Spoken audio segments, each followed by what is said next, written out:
सांस लेने में कब से दिक्कत है? कल से हो रही है, पहले से भी? और सर्दी खांसी? अच्छा, कितने दिन से है? नमस्कार, मैं अंशुमन शर्मा। हम बात करते हैं छाती रोग विशेषज्ञ डॉक्टर प्रतिभा यादव मैम, जो कि जय आरोग्य अस्पताल में फैकल्टी हैं। मैम, सर्दी के मौसम में किस तरह की बीमारियां ज्यादा होती हैं, फेफड़े इन्फेक्शन या छाती इन्फेक्शन से जुड़ी हुई? सर्दियों के मौसम में श्वसन संबंधी बीमारियां जैसे asthma, chronic bronchitis, COPD, pneumonia and tuberculosis का खतरा बढ़ जाता है।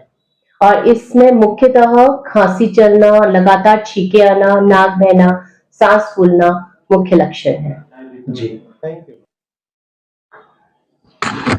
मैम। इससे बचने के क्या उपाय हैं?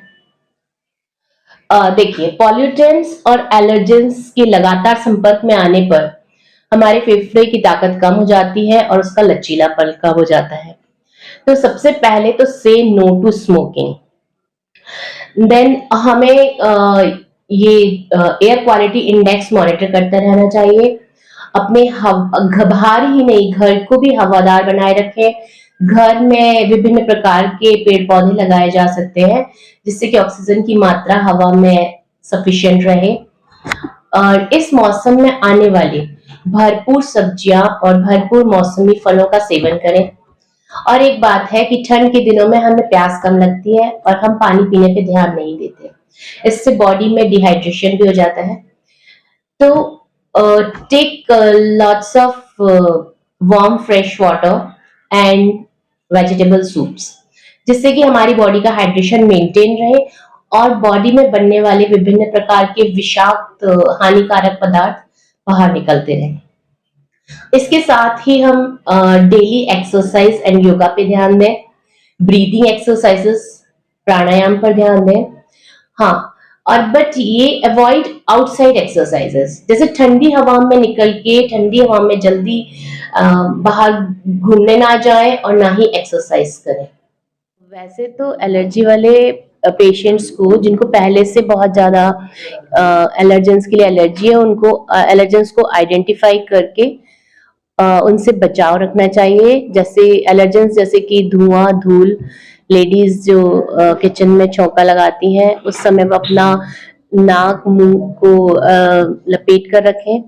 और किसी को कोल्ड एयर से एलर्जी होती है, किसी को घर में जो पेट्स होते हैं, कुत्ते बिल्ली, इनके जो फर होते हैं इनसे एलर्जी होती है। और स्पेशली कोल्ड से एलर्जी वाले पेशेंट्स को विभिन्न संक्रमणों से बचना चाहिए और घर से बाहर निकलते समय टोपी, स्कार्फ, मफलर का प्रयोग करें। और जहां तक हो सके बहुत ज्यादा ठंड में, जैसे कि अर्ली मॉर्निंग और लेट नाइट में ना निकलें। Yes, Aishman, this is the right time to think about the preventive measures to be taken for the diseases triggered by winter season, especially diseases of respiratory system.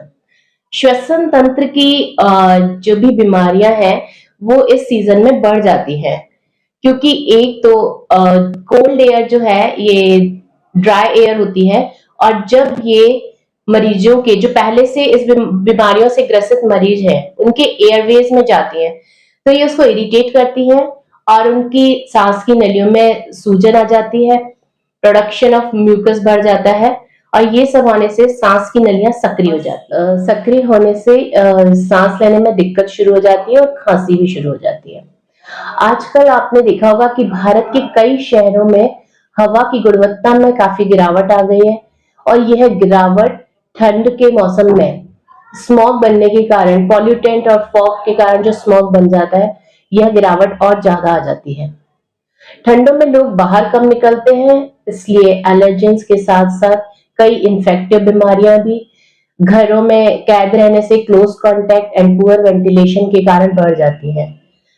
इसमें viral infections है, viral pneumonia और bacterial pneumonia और tuberculosis जैसी बीमारियां हैं।